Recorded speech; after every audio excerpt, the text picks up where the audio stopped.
नमस्कार दोस्तों, राजा भैया ब्राज़ील वाले में एक बार फिर से आप सभी का हार्दिक स्वागत है। तो दोस्तों, आपको कौन लूटता है ब्राज़ील में? तो जी हाँ दोस्तों, आज बहुत इंपॉर्टेंट टॉपिक पे बात करने वाले हैं, लगे रहिए। बहुत सारी घटनाएं होती हैं ब्राज़ील में कि भाई चाकू दिखा के लूट लिया, गन दिखा के लूट लिया, कभी कोई मोबाइल लेके भाग गया। तो ये जो लूट की घटनाएँ होती हैं, कौन करता है? तो आप कहोगे कि राजा भैया ये तो इतनी सारी गैंग्स हैं ना ब्राज़ील में, ये करती होंगी, उनके गैंगस्टर्स होंगे तो वो करते होंगे लूटपाट की घटना, है ना। तो दोस्तों ऐसा नहीं है।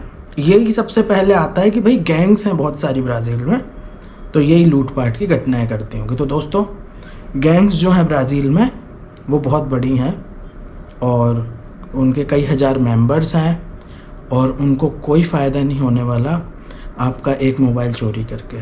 ठीक है, मैं आपको आज फैक्ट्स बताने वाला हूँ।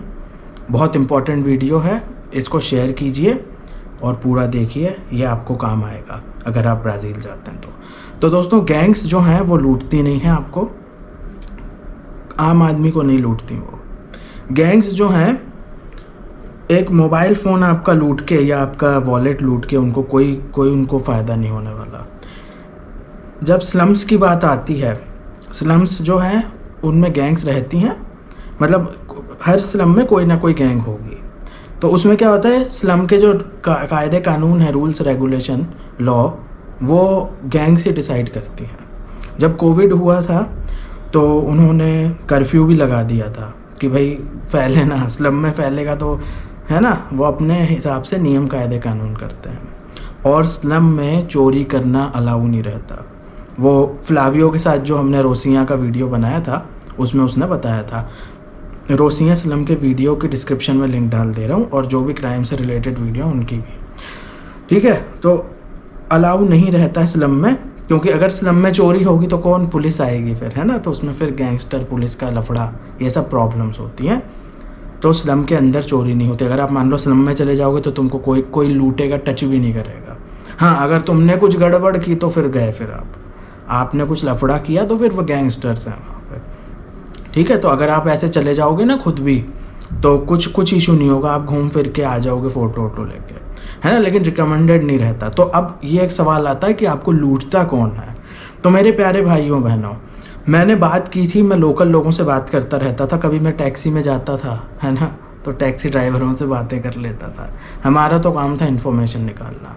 तो एक टैक्सी वाले से मेरी यही बात हुई थी, तो मैंने उससे पूछा था कि लूटपाट कौन करता है।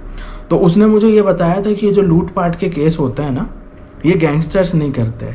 ये लूटपाट के केस ये वो होते हैं, ये टीनेजर्स होते हैं, यंग लड़के होते हैं, जिनको क्राइम की दुनिया में घुसना होता है, जुर्म की दुनिया में घुसना होता है। जैसे बॉलीवुड की फिल्मों में होता है ना।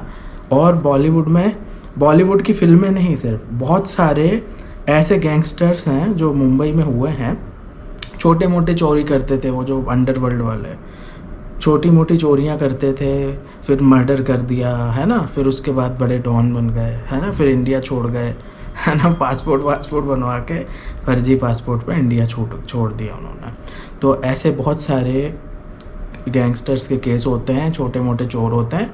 तो ये जो स्लम में कुछ लोग होते हैं या कहीं पे भी होते होंगे ऐसे क्रिमिनल माइंडेड, वो उनका ऐसा रहता है कि भाई हम ये छोटी मोटी चोरी करेंगे, और वो अपने एक्सपेंसेस उससे करते हैं। और ये लोग फिर वही होता है कि जिनको बड़ा भाई बनना होगा गैंगस्टर, ये लोग चोरी करते हैं, और ऐसे लोगों की तादाद बहुत ज़्यादा है।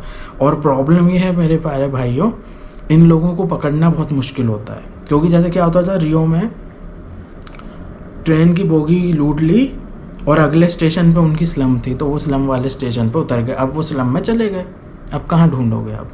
तो ये होता है। पुलिस अगर स्लम में जाती भी है तो उनको नहीं मिलती, क्योंकि स्लम बहुत बड़ी होती है, बहुत सारे लोग होते हैं। आप कितने लोगों को चेक करोगे? 2-4 हज़ार घर चेक कर लेगी क्या पुलिस 2-4 फ़ोन के लिए या 2-4 वॉलेट के लिए? ऐसा नहीं होता। तो ये होता, तो आपको जो लूटपाट करते हैं ना, ये वही लोग होते हैं, लड़के होते हैं, जिन्हें जुर्म की दुनिया में घुसना होता है और अपने ये छोटे मोटे चीज़ें लूट पाट के अपने निकाल लेते होंगे खर्चे वर्चे, ठीक है। तो अभी जो याची डॉक्टर के साथ जो केस हुआ था, उसमें वो पूछ रहा था तुम्हें कुछ चाहिए, तो वो जो पूछ रहा था ना, वो ड्रग वाले भी होते हैं, जैसे ड्रग पैडलर होगा, बहुत सारे केस हैं। वो यात्री डॉक्टर का भी वीडियो डिस्क्रिप्शन के लिंक में डाल दे रहा हूँ। और मैंने एक और बनाया था कि ब्राज़ील में आपको कोई चाकू मार देगा, ऐसे कुछ मैंने वीडियोज़ बनाए हैं। सेम किस्सा हुआ था जो यात्री डॉक्टर के साथ हुआ है, वो बहुत सारे टूरिस्ट के साथ हो चुका है और उन टूरिस्टों को चक्कू लग गई है। तो ऐसा होता है ना। तो जो ड्रग पैडलर होते हैं, जो ड्रग बेचने वाले, वो भी कई बार ऐसे कर लेते हैं, देख लेते हैं फॉरेनर है तो चलो मौके का फ़ायदा उठा के लूट लो उसको। तो ये होता है। तो वो सब क्राइम और ड्रग्स वाले जो छोटे मोटे लोग होते हैं वो। अब सवाल ये पैदा होता है कि ठीक है भाई, आपको तो लूटने वाले कौन है वो तो आपको पता चल गया, लेकिन ये गैंगस्टर क्या करते हैं?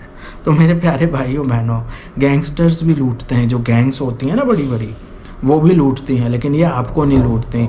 ये बहुत बड़े बड़े कार्गो लूटती हैं, जैसे बहुत बड़ा ट्रक जा रहा होगा। अभी बहुत सारे वीडियो आए हैं रियो से, वो जो ब्राज़ीलियन पोस्ट है ना, कोहियोज, तो ब्राज़ीलियन पोस्ट का पूरा ट्रक का कार्गो लूट लिया। मतलब वो ब्राज़ीलियन पोस्ट का ट्रक जाता होगा, उसमें बहुत सारा वो होता होगा चीज़ें, वो पूरा लूट लिया। तो ये लोग बड़े बड़े कार्गो लूटते हैं, फिर ये लूटेंगे तो आपके सीधे बड़ी बड़ी चीज़ें लूटते हैं।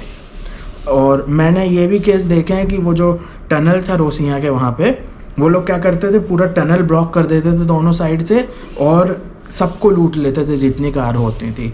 मतलब जितने भी लोग वो होते थे कार वाले, सबको लूट लेते थे। मतलब मोबाइल, पैसे सब चले जाएंगे। तो मतलब वो इतना मास लूट पाट करते थे। ये छोटी मोटी लूट में उनका क्या होगा? इतने सारे गैंगस्टर्स हैं, इतने सारे मेंबर्स हैं, हर स्लम में हज़ारों गैंगस्टर्स हैं।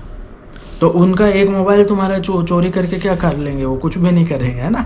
तो मास बड़ी बड़ी लूटपाट करते हैं, फिर वो कार्गो लूटते हैं, फिर ये सब एमुनेशन डेपो होता है वो सब लूट लेते हैं मिलिट्री के। ऐसे भी केस हुए हैं पैरागुआ में, ठीक है। तो वो क्या करते हैं, बोलीविया में भी केस आया था, ये सब लूट लेते हैं, हथियारों की स्मगलिंग करते हैं, ड्रग ट्रैफिकिंग करते हैं, बहुत बड़े बड़े कांड करते हैं वो लोग। मतलब ये समझ लो वो इतने बड़े कांड करते हैं जिनमें उनको लाखों करोड़ों का फ़ायदा हो जाए। तो गैंग्स जो हैं वो ये सब काम करती हैं।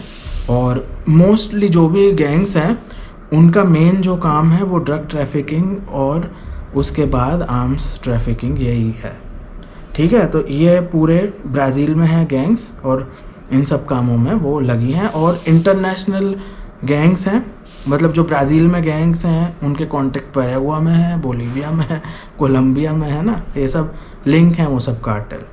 तो ये चीज़ें हो जाती हैं। तो ऑर्गेनाइज्ड क्राइम है। ऑर्गेनाइज्ड क्राइम जो गैंग्स हैं वो आपको नहीं लूटती हैं, वो बड़ी बड़े कार्गोज लूटती हैं। और ये जो आपके साथ लूटपाट के केस होते हैं ये सब ऐसे ही होते हैं। कोई ड्रग एडिक्ट होगा, अभी जैसे वो मेरे पीछे आ गए थे ना, वो ड्रग एडिक्ट लोग ही थे, मुझे ब्राज़ीलियन लोगों ने बताया। वो लोग ड्रग एडिक्ट लोग थे, ड्रग ट्रैफिकिंग वाले लोग थे, ठीक है। तो वो पूरा वो वही ट्राई कर रहा था कि मैं कहाँ उससे रुकूं, बातें करूं, कुछ करूं और लेके भाग जाए वो। फिर क्या करते, अगर मान लो वो लेके भाग जाता, इतने सारे लोग थे, पुलिस किसको गोली मारती? नहीं मारती किसी को गोली।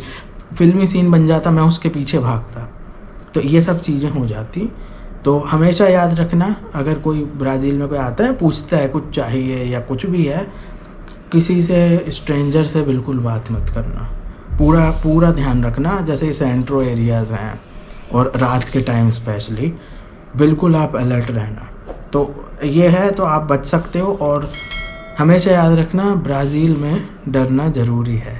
जो डरा रहता है, थोड़ा अलर्ट रहता है, अब उसको डरना कहो, अलर्ट रहना कहो, है ना, डरपोक कहो, जो ये चीज़ें फॉलो करता है वो बचा रहता है। मैं 4.5 साल ब्राज़ील में रहा हूँ, किसी ने मुझे चक्कू क्या, एक कील या मुझे एक पिन भी नहीं दिखाया ना ही मुझे किसी ने लूटा है। तो ये होता है। 4.5 साल रह के मैं आया भारत वापस और एक भी कुछ भी चोरी की घटना नहीं हुई मेरे साथ। ये चीज़ है, हमेशा सावधान और सतर्क रहें। ब्राज़ील में हो गया है क्लियर कि ब्राज़ील में आपको कौन लूटता है। कमेंट करके बताइए वीडियो कैसा लगा। ये जो भी वीडियोस मैं बनाता हूँ ये लोकल लोगों से बात करे बिना नहीं बनाता। मैं व्यूज़ के लिए कोई वीडियोस नहीं बनाता। मैं सच्ची इन्फॉर्मेशन, जो सत्य है वो सामने आप लोगों के लेके आता हूँ, जो फैक्ट्स हैं। बहुत सारे वीडियोस बनते हैं, कुछ इन्फॉर्मेशन उनको नहीं पता होती, फिर वो पेल देते हैं वीडियो का। जो व्यू आएंगे ना, ये ट्रेंडिंग टॉपिक क्राइम पे बना दो, इस पे बना दो, वो कुछ भी वीडियो बना के डाल देते हैं। अब उनमें उनको खुद नहीं पता होता, वो बंदा कभी ब्राज़ील में ही नहीं रहा होगा। ठीक है, तो ऐसा होता है, कोई बंदा दूसरे देश में नहीं रहा होगा या उसको कुछ नहीं पता उस टॉपिक के बारे में, फिर भी वीडियो भेज दिया, भाई व्यू आएंगे, और व्यू आ भी जाता है। हमारे केस में ऐसा नहीं है, हम जो भी यहाँ वीडियो बनाते हैं वो फैक्ट्स के साथ बनाते हैं, वो दिल लगा के बनाते हैं, वो आप लोगों की मदद करने के लिए बनाते हैं। कमेंट करके बताइए वीडियो कैसा लगा। वीडियो देखने के लिए बहुत बहुत धन्यवाद। जय हिंद, भारत माता की जय, वंदे मातरम।